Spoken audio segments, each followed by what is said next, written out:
میں بیمار ہوں، صحت یاب ہونے کے بعد واپس آ جاؤں گی۔ میری والدہ جلد ہی مجھے لینے آ گئی۔ میری ساس نے ایک لفظ نہیں کہا اور ساتھ جانے کی اجازت دے دی۔ میں اپنے مائکے آ کر قدرے پرسکون ہو گئی تھی۔ میرے بچے کی دیکھ بھال ہو رہی تھی کہ اچانک 1 مہینے بعد میرے شوہر کی طرف سے مجھے طلاق کے کاغذات موصول ہوئے۔ میرے والدین نے طلاق کی وجہ پوچھی تو میری ساس نے یہ کہہ کر فون بند کر دیا کہ میں جو بھی بچہ پیدا کروں گی وہ معذور ہوگا، اس لیے ان کا بیٹا ایک بیمار عورت کے ساتھ نہیں رہ سکتا۔ میں نے جب یہ الزام سنا تو خوب روئی اور گڑ گڑائی، مگر پھر صبر کر لیا۔ کیا معلوم اس میں بھی رب کی طرف سے کوئی مصلحت ہی چھپی ہو۔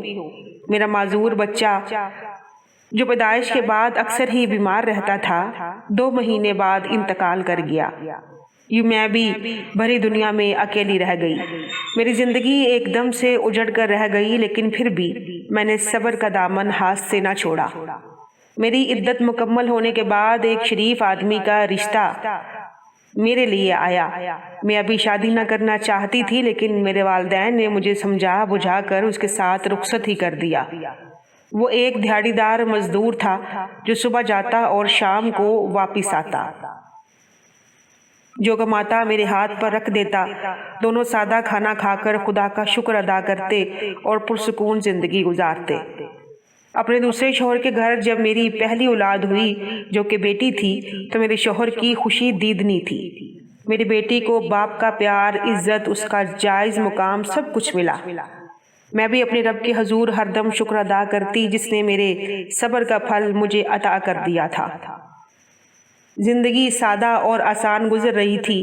ایک دن میری بیٹی کو بخار آ گیا۔ اسے لے کر میں قریبی ہسپتال چلی گئی۔ کاریڈور میں بیٹھی میں ڈاکٹر کا انتظار کر رہی تھی کہ اندر سے ویل چیئر دھکیلتی ایک لڑکی باہر نکلی۔